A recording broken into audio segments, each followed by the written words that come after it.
Yo quisiera entonces en el día de hoy seguir hablando de principios que tienen una aplicación a nuestro desempeño financiero. Esos dos principios que vimos la semana pasada es como el fundamento de una especie de meseta que estamos construyendo para una sanidad financiera, una vida financiera que sea consistente con la palabra de Dios. El hecho de que lo material no es un fin y el hecho de que Dios es el dueño de todo y no nosotros, y que esa perspectiva entonces, sobre esos dos principios vamos a construir todo lo demás. Bien, otro principio con el que nos vamos a relacionar en nuestra vida financiera es el principio del ahorro. Y yo le he llamado el principio del ahorro. Bíblicamente lo podemos titular como sabiduría financiera. El ahorro no es solamente una decisión que vamos a tomar de sacar una porción mensual para ahorrar. El concepto de ahorro en la Biblia es parte de la vida sabia. El individuo que vive, digamos, dentro de los medios que Dios le ha dado e incluso con cierto margen, con cierta flexibilidad de no gastar todo lo que tiene, sino guardar porque el futuro es incierto. Ese concepto la Biblia lo presenta como algo sabio. Y nosotros en la Biblia tenemos, y en la medida que revisamos este concepto de ahorro, podemos ver tres tipos de individuos o tres niveles de ahorro. El primero es el individuo que ahorra menos de lo necesario, ¿okay? Que no ahorra, que lo disipa todo. Ese individuo es llamado un necio en la Biblia. El que derrocha todo lo que le ingresa o que lo disipa es, bíblicamente hablando, un necio. Y de hecho yo quisiera que buscáramos alguno de estos versos para darle el sustento bíblico a lo que estamos diciendo. Proverbios 21:17 nos dice lo siguiente, habla del necio y del sabio, pero precisamente refiriéndonos al necio como el disipador. 21:17. El que ama el placer será pobre, el que ama el vino y los ungüentos no se enriquecerá. El que ama el placer será pobre, el que ama el vino y los ungüentos no se enriquecerá. Fíjense que el versículo 20 dice, tesoro precioso y aceite hay en la casa del sabio, pero el necio todo lo disipa, todo lo bota. Lo que le ingresa, lo gasta. ¿En qué? En cosas que le gustan. Ahorita vamos a entrar un poquito más en detalle, pero este es un extremo bíblicamente y es categorizado, es llamado como un derrochador, un necio. Le falta dominio propio, le falta paciencia. En un momento vamos a ver más en detalle. Ese es un tipo de persona. Hay gente que se maneja de esa manera, que todo lo que le ingresa, pues lo gasta. El otro extremo es el que ahorra más de lo necesario, que ya no es un ahorro, es un acumulador. Es una persona que le gusta acumular, más allá de lo que incluso necesita. También la Biblia lo llama necio, pero lo llama, además de necio, lo llama idólatra. Idólatra. El acumulador es aquel que piensa que no se va a morir. Piensa que todo lo que hay en la vida está aquí abajo y que él quiere acumular y acumular y acumular sin límite alguno todo lo que pueda, lo más que pueda, mientras vida tenga. Colosenses 3:5, bueno, Lucas, ahí hay tres pasajes. Lucas 12, que es el rico necio que acumula y acumula tanto grano que tiene que hacer graneros nuevos y le dice a su alma, alma, descansa, bebe, come, porque tienes bienes acumulados para muchos años. Y en ese momento, una parábola de Jesús le dice, necio, ¿no sabes que hoy te reclaman el alma? Y la enseñanza de la parábola es que la vida es más que los bienes que nosotros acumulamos y no podemos vivir para acumular bienes en este mundo. Colosenses 3:5 nos dice que la avaricia es idolatría. Y 1 Timoteo 6:9 lo que nos dice es que a los ricos que el que quiere enriquecerse cae en muchos deseos engañosos que llenan a los hombres, llenan a los hombres de perdición y de ruina. Entonces este es el otro extremo, el que ahorra más de lo necesario, que se convierte en un acumulador. Y ahorita vamos a entrar en más detalle sobre esas cosas. Y ver, por último, está el nivel bíblico que ahorra lo necesario. Esa es la persona fiel, que es llamada ahorradora o fiel o sabia. Es la persona sabia. No lo gasta todo, pero no hace de la acumulación su objetivo de la vida, sino que él ahorra de manera prudente, tiene un equilibrio en ese sentido. Esos son los tres niveles que nosotros vemos en la Biblia. Quizá ya de plano podemos ir viendo dónde nos encontramos nosotros, y yo voy a hacer algunas preguntas y aplicaciones adicionales para ver dónde estamos nosotros y cómo describir cada una de estas situaciones. Comencemos entonces desglosando un poco más este tema del derrochador, del disipador, del necio, del que no ahorra. Yo puse ahí, ahorra menos de lo necesario para ser condescendiente. Pero lo que la Biblia nos dice es que todo lo disipa, es que no ahorra. Él vive, como decimos nosotros, lo comido por lo servido. Incluso a veces gasta hasta lo que no tiene, gasta lo que tiene, y lo que no tiene incurre en deudas y otros compromisos precisamente para sostener un nivel de vida que sus medios no le permiten. Miren lo que la palabra dice sobre este individuo. Yo leí ya este texto, pero vamos a analizarlo. El que ama el placer será pobre. El que ama el vino y los ungüentos no se enriquecerá. Tesoro precioso y aceite hay en la casa del sabio, pero el necio todo lo disipa. Hay que hacer una observación con respecto a este texto, y es bueno siempre en estos cursos nosotros no solamente aprender el tema, sino ver cómo nosotros extraemos de la palabra sus enseñanzas. Proverbios no es un libro de promesas, no es un libro donde siempre las cosas se cumplen tal cual dice. Proverbios es un libro de principios de verdad, que en general se cumplen. El que ama el placer será pobre, el que ama el vino y los ungüentos no se enriquecerá. En general, el individuo que es muy dado a la buena vida, al disfrute, al echarse fresco, en general no se enriquece. Correcto. Pero no quiere decir que no encontremos en la vida, en el mundo, un individuo que viva así, que sea rico. Eso puede pasar. Y no es que la Biblia se esté equivocando, porque es Proverbios. En general, esa es la realidad. Eso es lo que se cumple. Son observaciones de quien escribió Proverbios, de lo que él ha visto que en general se da en la vida. Entonces, fíjense, hablando del derrochador, ¿por qué es que él derrocha? ¿Cuál es la razón de su derroche? En primer lugar, el amor por la buena vida. El que ama el placer, el que ama, dice literalmente, el que ama el placer, el que ama el vino y los ungüentos. El vino y los ungüentos es un símbolo de la buena vida. Los ungüentos también eran ungüentos que eran comunes en esa época, un clima tan seco, desértico. La gente lo que hacía era, se daba como unos baños de aceites y de humectantes aceitosos en la piel como una forma de darse tratamiento. Y era relacionado con aquellos individuos que tenían una mejor posición en la sociedad. Entonces, aquí el sabio Salomón decía, ese amor por la buena vida, no es que la buena vida es mala, no es que uno no se puede dar un cuido uno mismo. Aquí él dice el amor por esas cosas. Es como el amor al dinero, ¿recuerdan?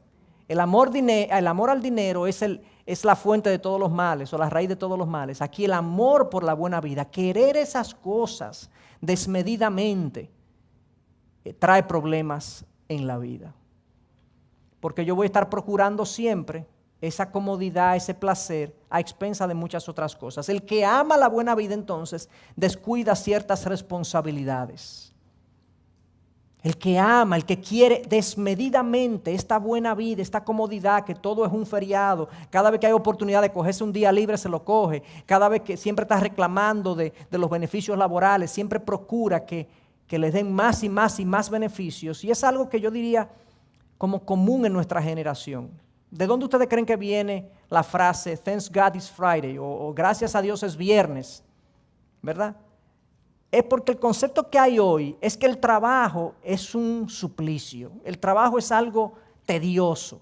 Es algo que a nosotros no nos gusta. Cuando llega el viernes, ahí viene el lunes, ¿verdad? Y en realidad, no todo el mundo tiene el trabajo que quisiera. Y yo puedo entender que hay así, pero como que es más generalizado hoy en día, la gente se asocia con el trabajo más como es algo que yo tengo que hacer, no es algo que me gusta hacer. Pero es un tema de actitud también, es un tema de actitud, porque lo que queremos es estar tirándonos fresco y gozando de la buena vida, y sobre todo la cultura hispana, que es una cultura que tiene una mística de trabajo, una mística laboral, de que todo es más ligero, de que todo es más... No cojas la cosa tan a pecho, tan serio, la vida hay que disfrutarla. Nosotros tenemos como una mente playera en la cabeza y tenemos ese tipo de relación con el trabajo. Nos relajamos mucho, pero es algo generalizado, yo diría, en nuestra generación. El que ama la buena vida, el amor por la buena vida nos hace descuidar ciertas responsabilidades como el trabajo, la diligencia, la disciplina, la creatividad, la iniciativa de trabajar, de producir, lo descuidamos. Y en segundo lugar, el que ama la buena vida vive por encima de sus medios. Si yo lo que quiero es tener una buena vida y no tener la vida que yo puedo, que son dos cosas diferentes, hay gente que aspira a una buena vida y la vida que puede la deja allá atrás. Él trata de alejarse lo más que puede de esa vida que él puede solventar y financiar y pagar. Él quiere la buena vida que otros tienen. Cuando esa es mi mentalidad, yo voy a tener problemas en la vida. Y eso es lo que Proverbios está diciendo. Mi enfoque es, yo puedo disfrutar de ciertas cosas si yo puedo. Si yo puedo. Si no puedo, no puedo. Y me quedo aquí donde estoy. Si no puedo darme esas vacaciones, no me la doy. Si no puedo comprarme ese vehículo, no me lo compro. Si no puedo comprarme ese apartamento, no me lo compro. Si no puedo tener ese nivel de vida, no me lo compro. Si no puedo comer en ese restaurante, no voy. Pero que ahí que van mis amigos. Bueno, yo no puedo.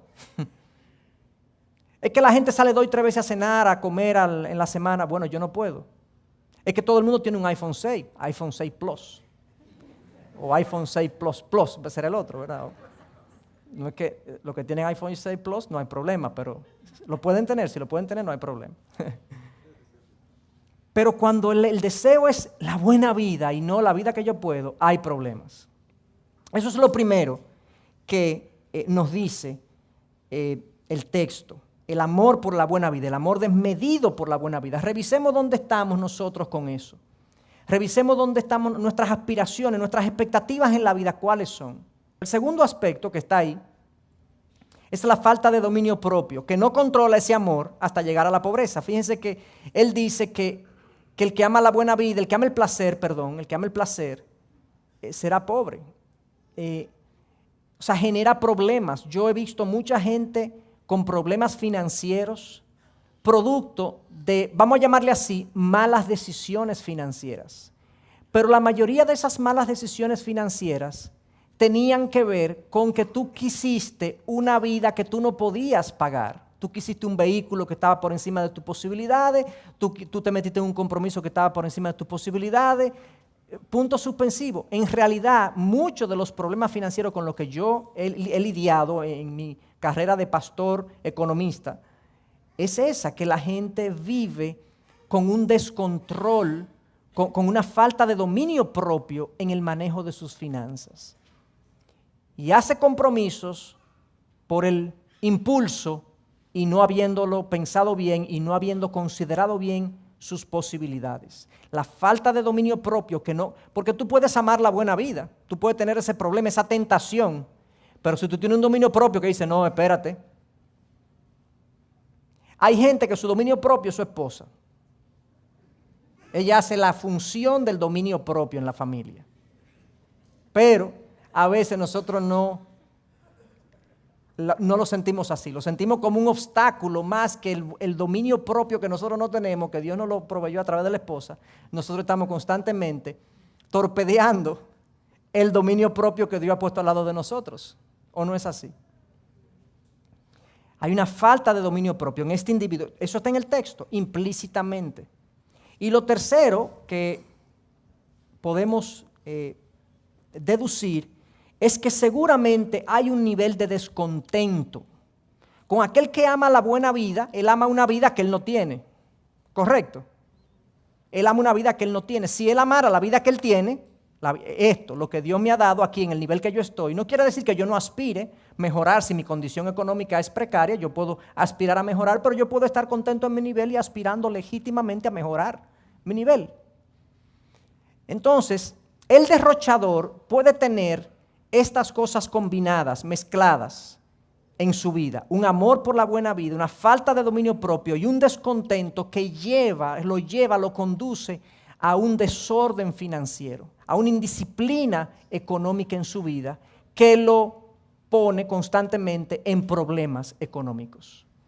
Y eso es lo que Proverbios dice. Entonces, el que vive de esa manera será pobre, no se enriquecerá, estará constantemente luchando con los problemas que genera esto. Esa es la forma como se derrocha, esa es la razón por la que se derrocha para el derrochador. Vayamos entonces ahora al otro extremo de nuestra recta, que es aquellos que ahorran más de lo necesario, que se convierten en acumuladores. ¿Y qué veredicto le da la palabra y qué enseñanzas podemos sacar de estas cosas? Primera de Timoteo 6:9 nos indica: pero los que quieren enriquecerse caen en tentación y lazo y en muchos deseos necios y engañosos y dañosos, que hunden a los hombres en la ruina y en la perdición. ¿Cuál es el problema? El deseo desmedido, el deseo de enriquecerme. Quieren enriquecerse.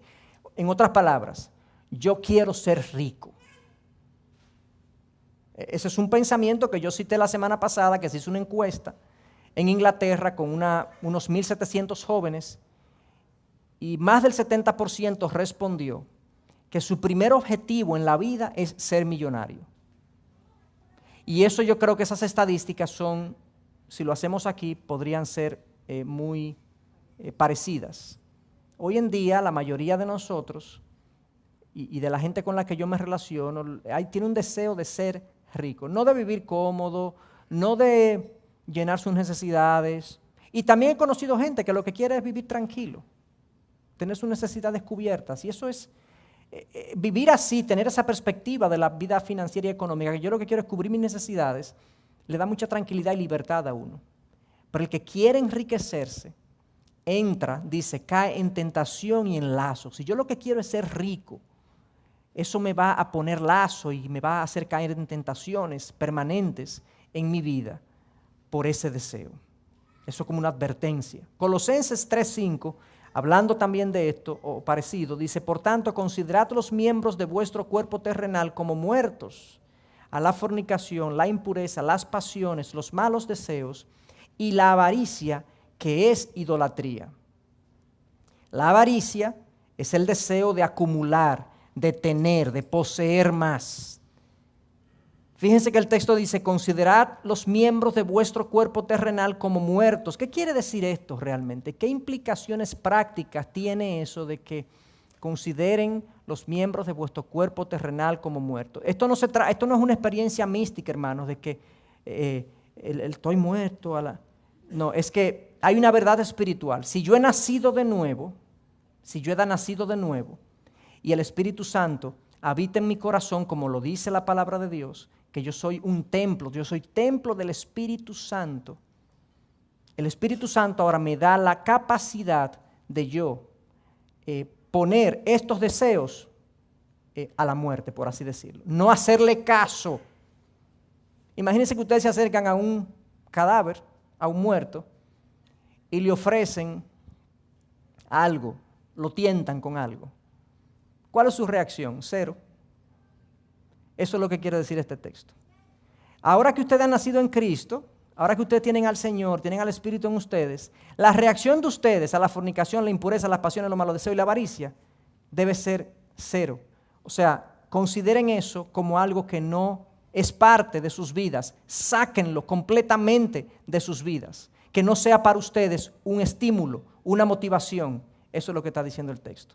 Y la avaricia dice que es idolatría, que es amor al dinero, que es desear el dinero, como decía Pablo, de que querer enriquecerse es idolatría.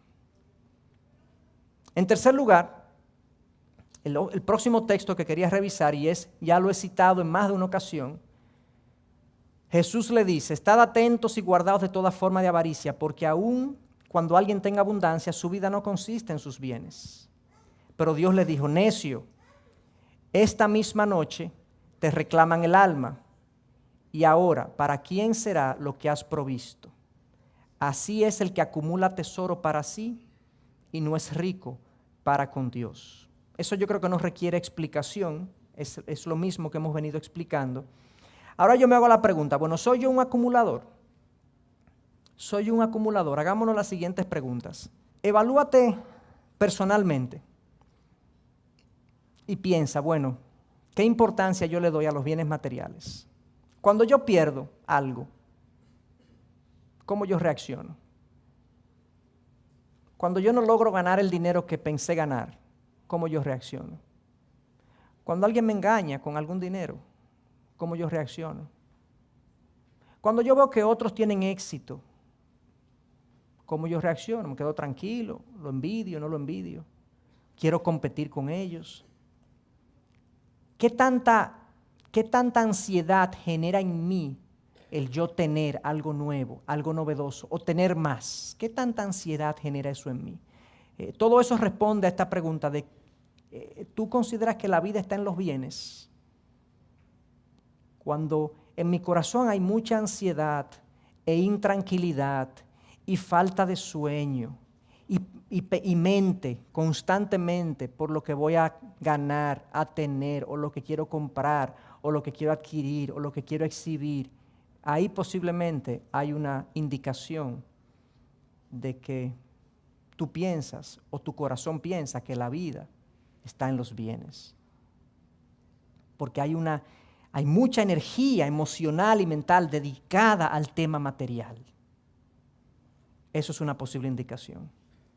Otra pregunta que tú puedes hacerte, considerando si tú eres un acumulador, un idólatra de lo material, o si somos nosotros, ¿violas normas y dañas relaciones por dinero?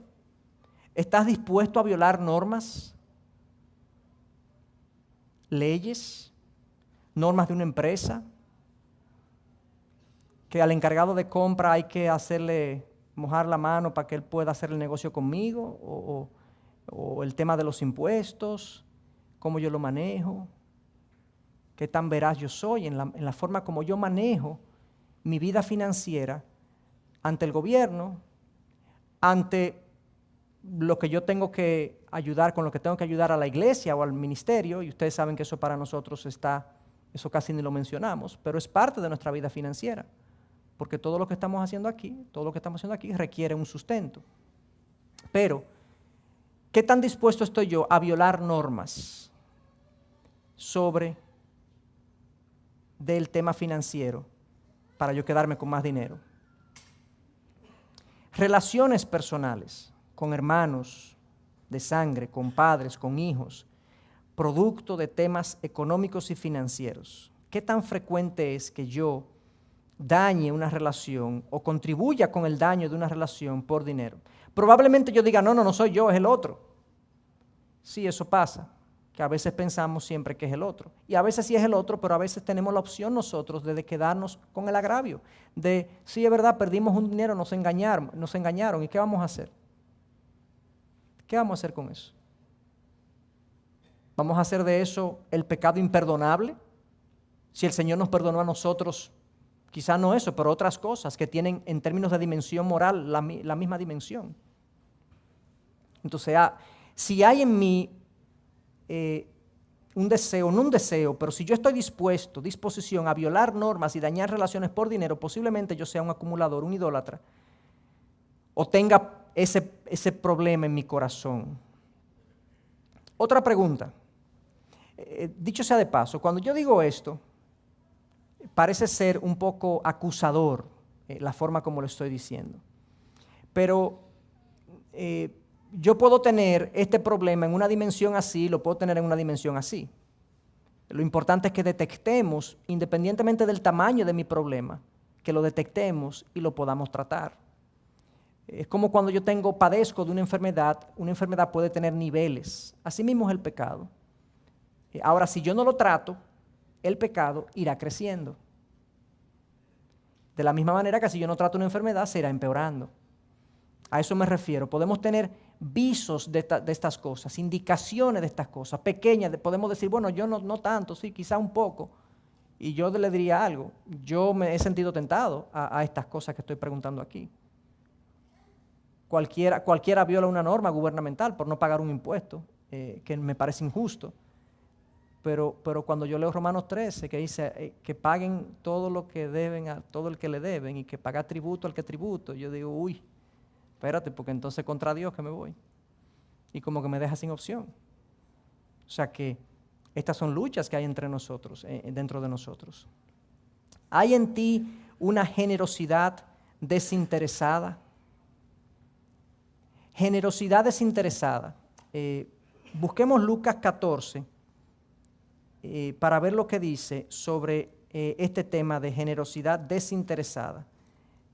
Parece como una redundancia, porque si es generosidad, debería ser desinteresada siempre, pero no todo el que uno ve siendo generoso está libre de un interés. Hay gente que es generosa, pero con un interés detrás. Preguntémosle a alguien que tenga experiencia en la clase política, por ejemplo, a ver si hay alguna coincidencia en ese sentido. Y nosotros también. Nosotros tendemos a ser generosos con el que nos conviene ser generoso. Dice, y dijo también al que le había convidado, cuando ofrezcas una comida o una cena, no llames a tus amigos, ni a tus hermanos, ni a tus parientes, ni a tus vecinos ricos, no sea que ellos a su vez también te conviden y tengas ya tu recompensa. Antes bien, cuando ofrezcas un banquete, llama a los pobres, los mancos, los cojos, los ciegos, y serás bienaventurado, ya que ellos no tienen con qué recompensarte, pues tú serás recompensado en la resurrección de los justos. No quiere decir que no hagamos una cena, una comida con los hermanos y los primos y los amigos, eso no quiere decir eso. Lo que Jesús está enseñando ahí, que no podemos ir por la vida solamente siendo generosos con aquellos que nos pueden devolver el favor. El corazón de Dios es que Él es bueno con justos e injustos, con buenos y malos. Dios es generoso contra aquellos que le sirven y con aquellos que le sirven y aquellos que no le sirven. Ese es el corazón de Dios. En este caso, entonces, de nosotros se espera una generosidad desinteresada. Hay gente que es muy amable con el jefe, con el pastor, con los que están arriba. Y cuando se trata de lidiar con los que están abajo, son sumamente estrictos, rígidos, inflexibles, porque a esa gente no se le puede dar ni un dedo, porque si le da el dedo te cogen el brazo. Hay un cambio en la forma como yo me relaciono.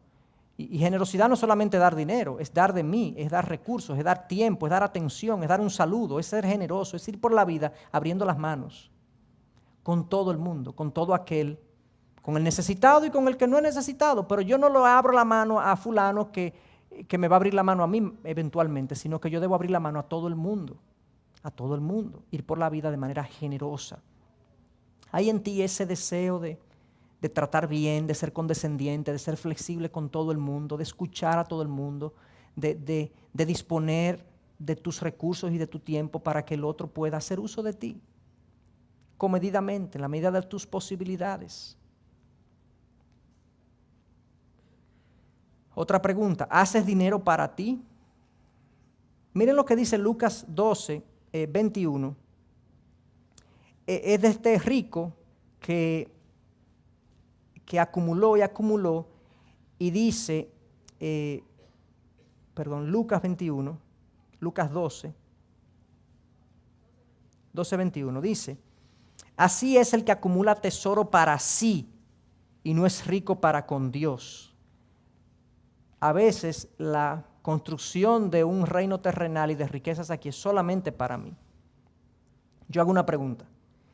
En general, cuando tú te va bien económicamente, ¿se da esto en tu vida? Manjares para ti y migajas para los demás. O sea, nosotros yo he tenido experiencia, he podido ver, percatarme de la tendencia humana de que yo a veces me doy una vida de lujos comparado con otros, pero peleo 10 pesos con el que me sirve, con el que trabaja para mí, con mi empleado. A la empresa le fue bienísimo y yo no le puedo subir un poco más. Le subo al empleado justamente lo que la ley dice. ¿Cuánto fue que subió el salario mínimo? Eso es lo que le vamos a subir. Pero pudo haberle subido un poco más. Un poco más. Una pequeña diferencia para hacer notar que aquí hay una gracia que no la hay en otras empresas. La gente que me ayuda en la casa. ¿Cuánto que el mercado le paga? No, eso es lo que hay que pagarle. ¿Y dónde está la gracia de Dios? La generosidad de Dios en nuestras vidas.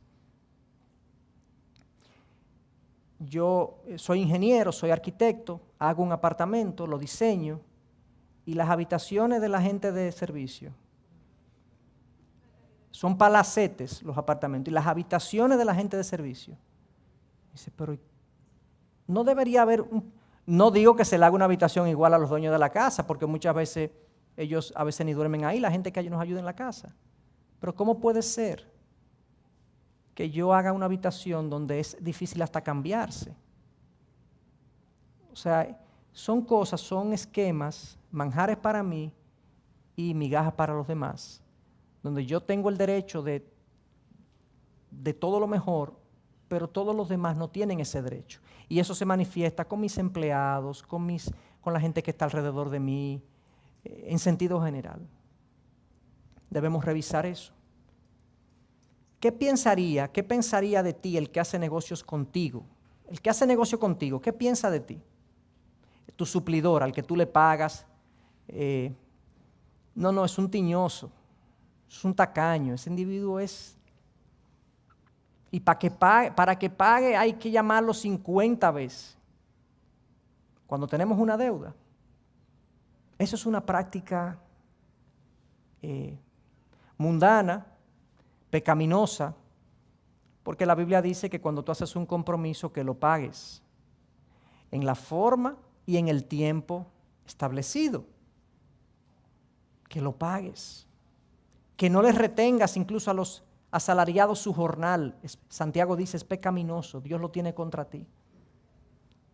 Entonces, todas estas cosas, revisemos si nosotros tenemos alguna indicación de que somos acumuladores.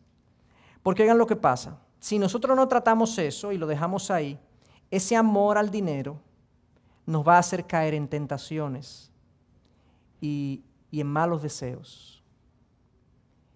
Y vamos a tomar malas decisiones precisamente porque no estamos enfocados en lo que verdaderamente es la vida.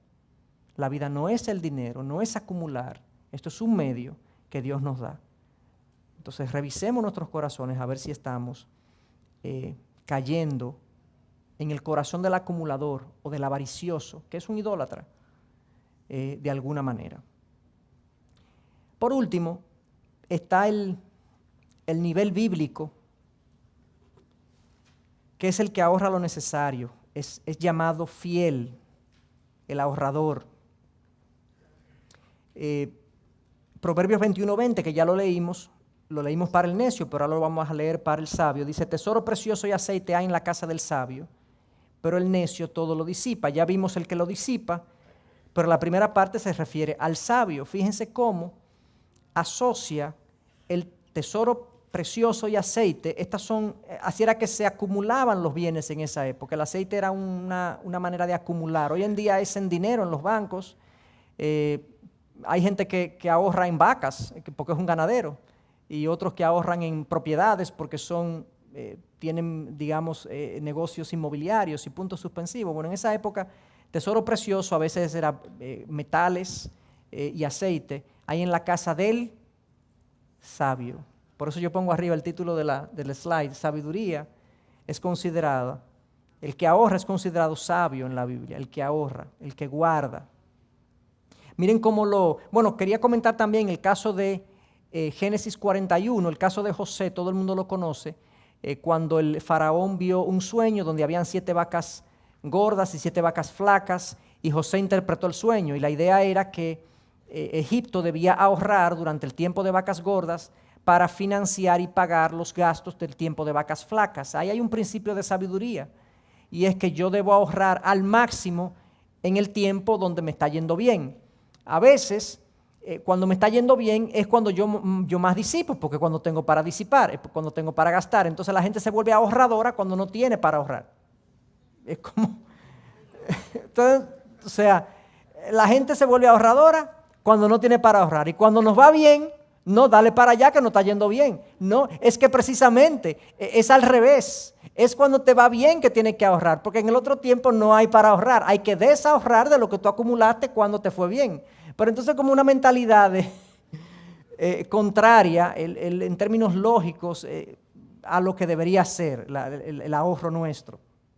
Entonces por eso es de sabios, y ahorita vamos a ver cuáles son las razones. Pero entonces hay otro pasaje de Proverbios 6 que dice: ve, mira la hormiga, perezoso, observa sus caminos y sé sabio. Otra vez, sabio. La cual sin tener jefe, ni oficial, ni señor, prepara en el verano su alimento y recoge en la cosecha su sustento.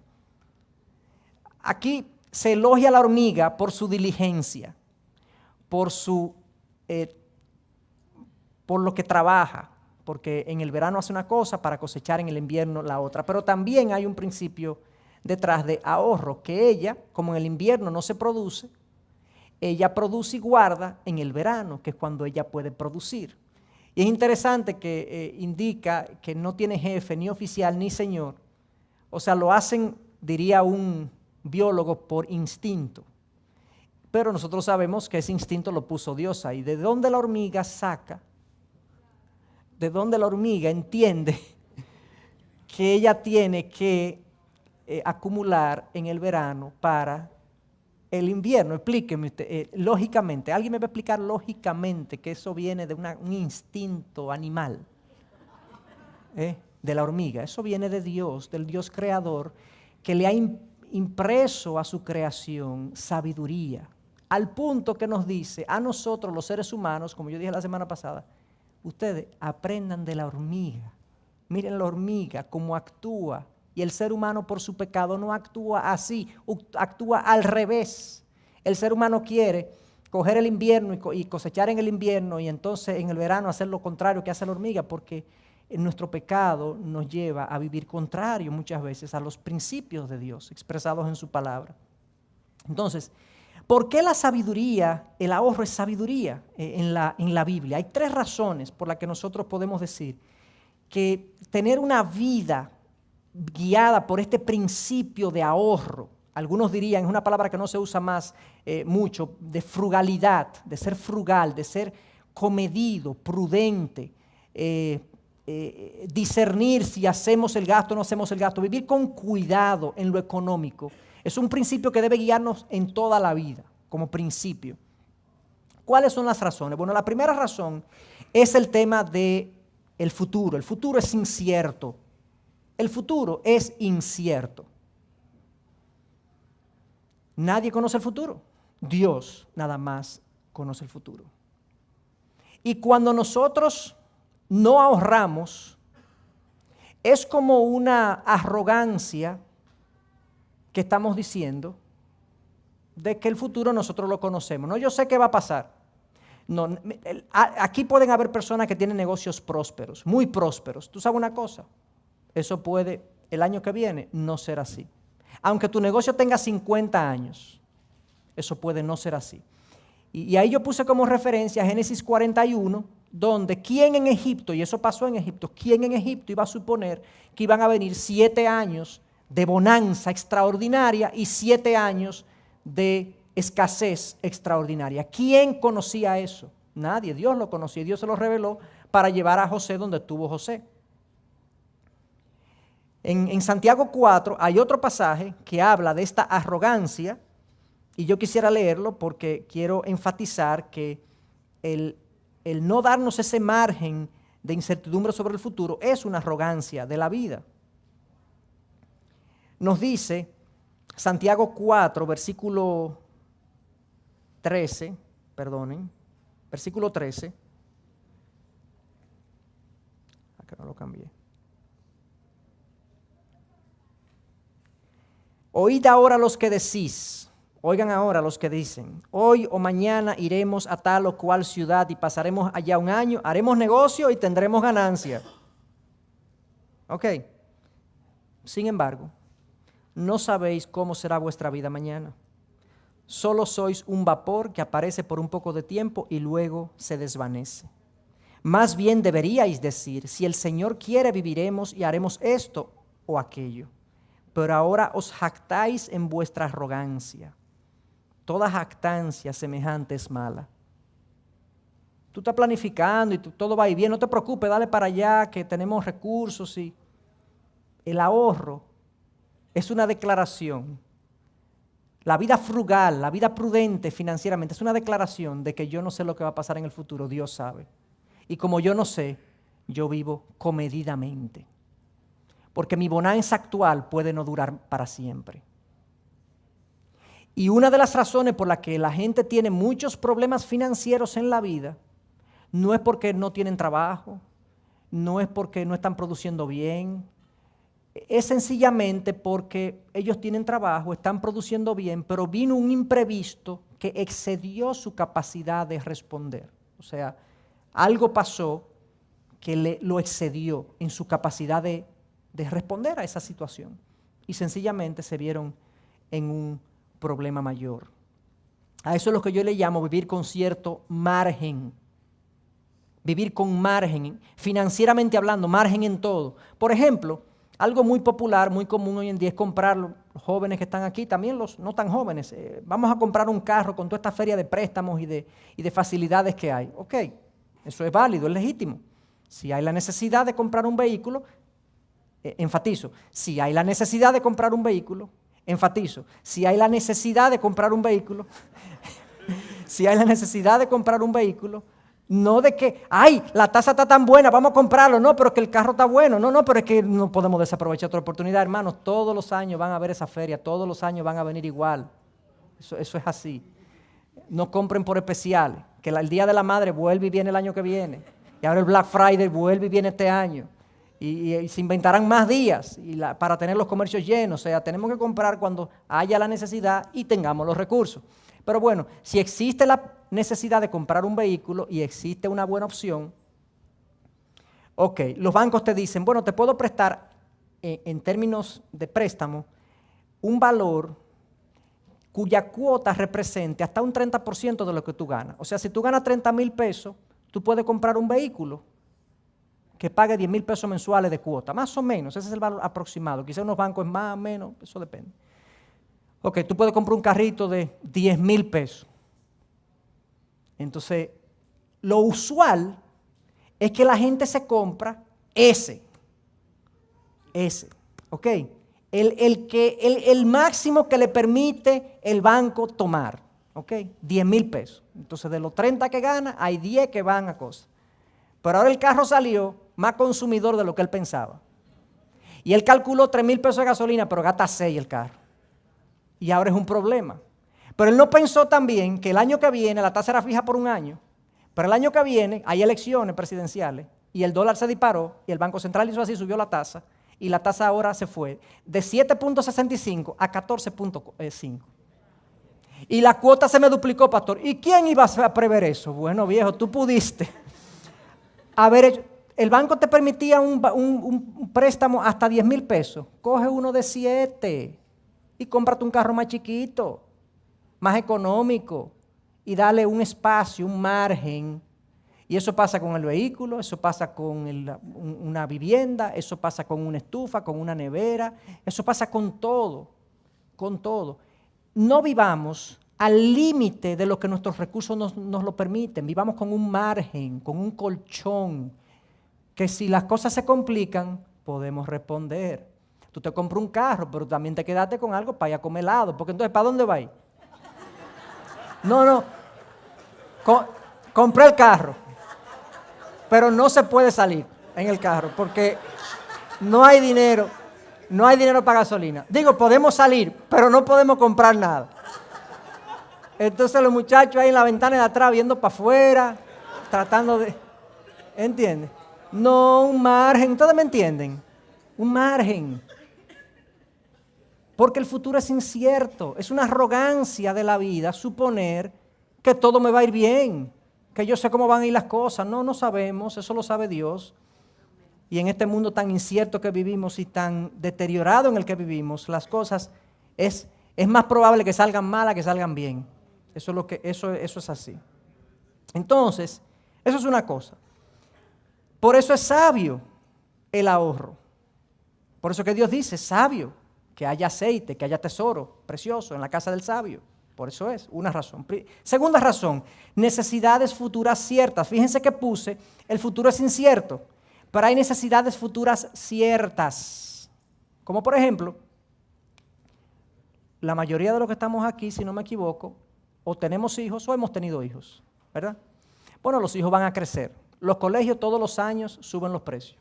Eventualmente van a entrar en una universidad. Y al muchachito que tú tienes ahora que tiene 9 años, en 8 años, 9 años, hay que comprarle un carro para que vaya a la universidad. Yo no me imagino lo que va a hacer esta ciudad en 10 años. Si yo estoy loco por comprarme un helicóptero ahora mismo realmente para poder prescindir del vehículo, pero hay que comprarle un carro, pagarle gasolina, seguro y pagarle la universidad. Eso viene por ahí. Eso viene por ahí, ¿eh? O sea, y tú estás produciendo ahora. Esta es tu vida, tu etapa más productiva. Nosotros estamos yo estoy en la flor de mi juventud, en el caso mío. No sé, hay algunos que no están tanto en la flor, pero yo tengo que pensar en eso.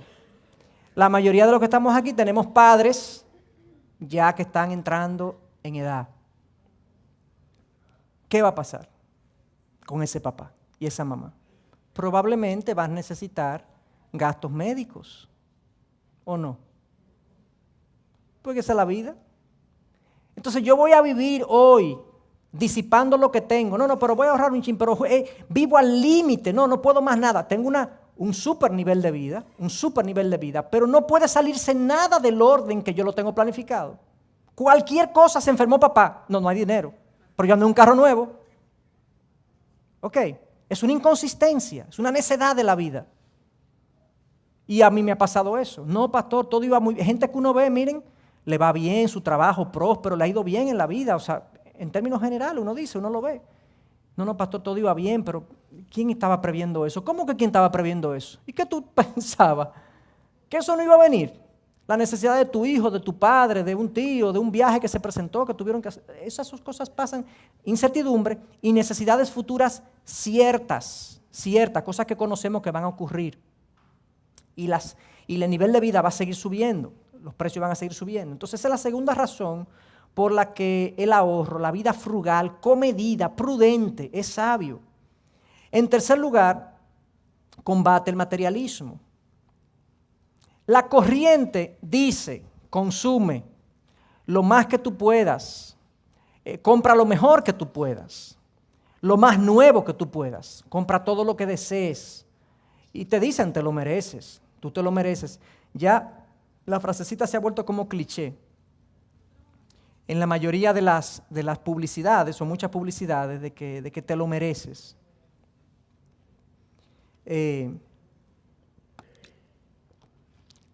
Eso es un problema para nosotros, porque estamos siendo constantemente bombardeados por este deseo de consumo constante. Hay una ansiedad consumista en nosotros. No sé si a ustedes les pasa, pero a mí me pasa. A mí me pasa, yo constantemente veo como que necesito cosas y cuando las pienso 2 veces, digo no. Y de hecho más adelante vamos a ver algunos asuntos prácticos, no hoy, pero más adelante, asuntos prácticos para lidiar con estas presiones que nosotros tenemos de compra y de consumo compulsivo, yo diría, en el que vivimos hoy. Pero otra razón por la que el ahorro, la vida frugal y prudente es sabiduría, es porque combate esta tendencia mundana al materialismo y de hacernos pensar que tenemos que vivir en esta ansiedad consumista constantemente. Entonces, esas son las 3 razones, por lo menos 3 podemos citar. Hay quizás otras por las cuales el ahorro y la vida frugal y la vida comedida es sabio, pero estas son 3 al menos. Entonces, algunas claves para nosotros ahorrar. Quizás bajando esto un poquito y terminaremos ya con un slide, está este y otro próximo, que se llama Aplicando el Principio. La clave para ahorrar, ¿cuál es? ¿Cuál es la clave para ahorrar? Oye, tú eres un genio. Gastar menos de lo que ingresa. Que el ingreso sea mayor que el gasto. Eso es obvio. Es obvio, claro. Pero no es fácil. No es fácil. La gente sabe esto. Pero vivir así, constantemente, no es sencillo. No es sencillo. Porque desde que uno saca un ahorro, de una vez empieza uno a maquinar en qué voy yo a invertir esto. El carro comienza a sonar, siempre encuentra un destino que no estaba pensado. El ingreso, entonces si nos concentramos en esas dos cosas, es sencillo. Si yo quiero ahorrar, yo necesito que mi ingreso sea mayor a mi gasto. En cuanto a mi ingreso y cómo yo manejo mi ingreso, yo necesito dos cosas. Yo necesito diligencia y orden, presupuesto. ¿Ok?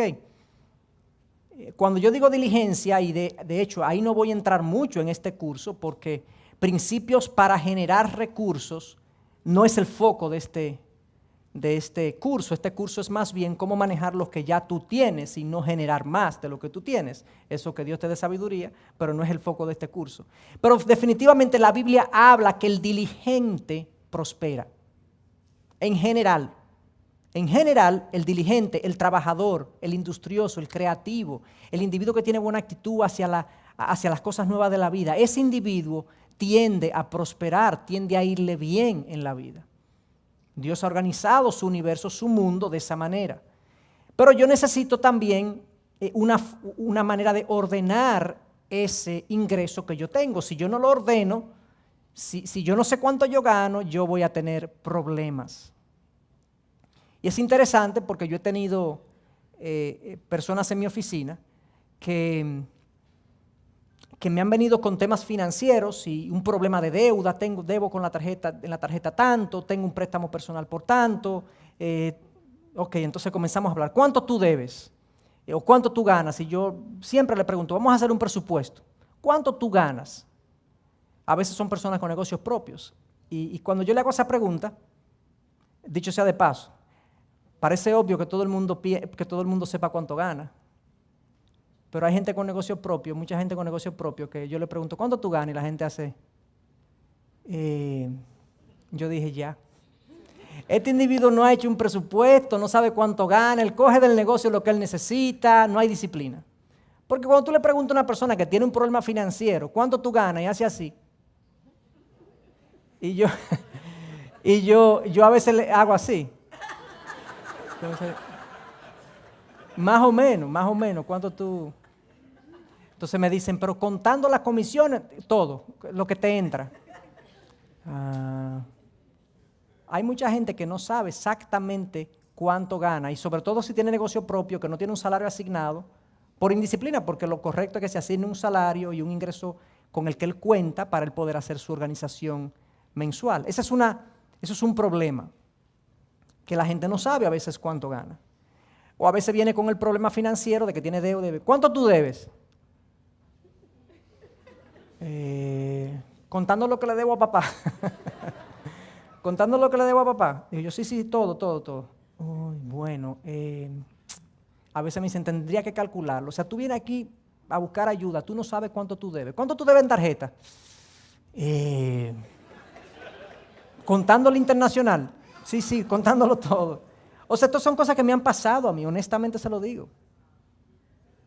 ¿Cómo tú piensas, cómo nosotros pensamos resolver un problema financiero cuando tengo un desorden? Yo no sé cuánto gano, cuánto debo.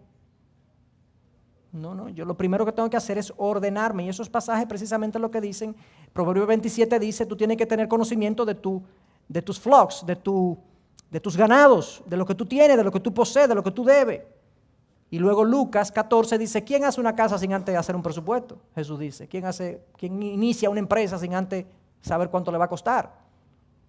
Tenemos que tener un orden en nuestra vida financiera. Eso es con respecto al ingreso. Yo necesito diligencia y orden. Con respecto al gasto, yo necesito dos cosas, contentamiento y dominio propio. Para yo tener un nivel de gasto adecuado a mi nivel de ingreso, yo necesito contentamiento y dominio propio. Si tengo esas dos cosas, yo les digo que en general yo he visto éxito en el cumplimiento de un presupuesto cuando hay contentamiento y dominio propio. Sobre todo dominio propio. Sobre todo dominio propio. Porque a veces no está el contentamiento, pero se ajustan. Porque no hay forma de subir los gastos porque no hay. Entonces la persona tiene que desarrollar dominio propio. Pero a veces hay gente que no tiene dominio propio y en lugar de ajustarse a su presupuesto comienza a coger prestado. Aquí, allí. Y le coge prestado a prestamistas informales, a familiares, bueno, en fin, la esposa no sabe cuánto debe. Usualmente pasa eso en matrimonios que la esposa no sabe cuánto debe el esposo. Y son problemas no solamente financieros, son problemas de matrimonio que se han involucrado, producto de la indisciplina y del desorden. Entonces, yo quisiera entonces, en las próximas clases o sesiones que vamos a tener, vamos a ver algunos de estos componentes, de cómo desarrollarlos y cómo lograrlos. Pero eso es lo que yo necesito en sentido general. Bueno, la diligencia, yo mencioné esto, pobre es el que trabaja con mano negligente, más la mano de los diligentes enriquece. Ese no es el punto. Quiero ir a la último slide del día de hoy. ¿Qué necesitamos entonces en la práctica? El principio del ahorro en la práctica. Bueno, primero, presupuesta. Tú quieres tener un nivel de vida satisfactorio en cuanto a este principio del ahorro, de una vida prudente, con criterio, primero presupuesta. En un momento voy a hablar del nivel estratégico de vida, lo puse en punto suspensivo porque lo vamos a hablar en sesiones posteriores. Presupuesta. ¿Cuánto tú ganas? Si tienes negocio propio, asígnate un valor que tú vas a sacar del negocio y no vas a usar el negocio como tu caja chica, sino que vas a sacar un valor del negocio mensual que el negocio pueda sostener, que el negocio pueda solventar. Y con cuánto cuentas. Y a partir de ahí tú dices, bueno, este es mi tope. Y ahí tú comienzas entonces a planificar todo el resto. Número 2, ahorra intencionalmente, nunca sobra. Hay dos maneras de ahorrar. No, pastor, yo ahorro lo que me sobra. Ahí te sobra.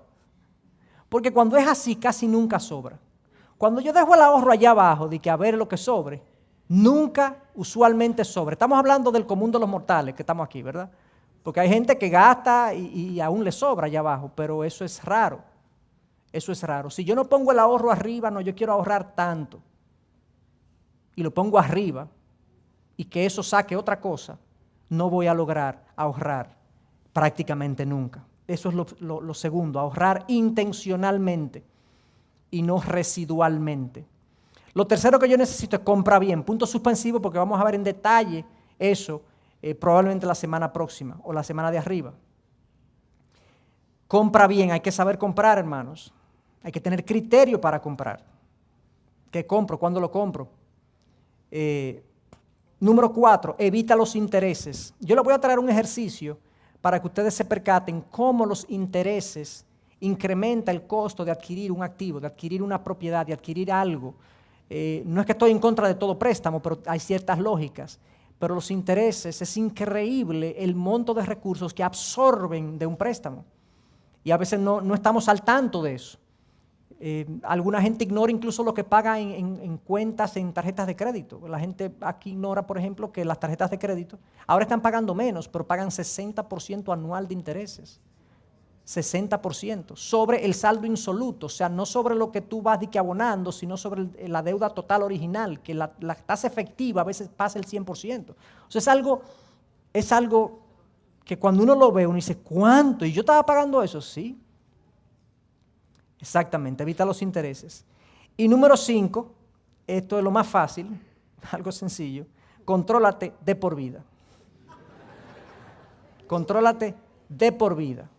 Si tú quieres tener una consistencia en tu vida financiera, eso tiene que ser una realidad para toda la vida.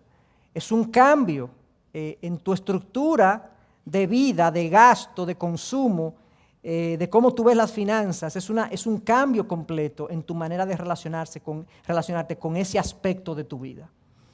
De esa manera, yo de hecho, todo lo que tiene puntos suspensivos lo vamos a ir viendo poco a poco, cómo hacer un presupuesto, cómo comprar bien, cómo evito los intereses y de qué manera, de qué tipo de préstamos yo es legítimo que me endeude no es legítimo que me endeude para cierto tipo de préstamos, dónde podemos establecer los controles de por vida, finanzas en la familia, por ejemplo, las parejas, cómo pueden planificar conjuntamente su nivel de presupuesto, sus presupuestos, puntos suspensivos, todo eso se supone que lo vamos a ver en los próximos días. Pero la conclusión de este tema es que el concepto de ahorro, el principio de ahorro en la vida, no es simplemente una partida que yo saco mensualmente y que yo propongo ahorrar en los próximos 4 años porque yo tengo un objetivo. Eso puede funcionar y eso es válido en algunas ocasiones, pero la Biblia habla del ahorro como algo que el sabio hace prácticamente siempre, porque él no sabe lo que la vida trae en el futuro. Porque la vida trae en el futuro cosas que sabemos que van a venir, que van a incrementar nuestros niveles de gasto. Y además, no podemos caerle atrás al materialismo de nuestros días, sino que tenemos que autodisciplinarnos y rechazar la cultura del consumo que vive consumiendo cosas que no necesita y nosotros adecuarnos al tipo de vida que se supone nos va a hacer libres de eso. Libres de eso. Entonces, con esa conclusión, que el Señor nos dé sabiduría, discernimiento para saber cómo lidiar con todas estas realidades prácticas, porque yo sé que muchas de las cosas que se han dicho aquí, cuando uno lo baja a la práctica, tienen sus dificultades. Pero la idea es, como le dije al principio de este curso, la idea es que si yo voy a cambiar cómo me desempeño financieramente, tengo que cambiar yo. Mi carácter tiene que cambiar. La forma como tomo decisiones tiene que cambiar. Y esto es parte de esas decisiones que nosotros tenemos que asumir y cambiar.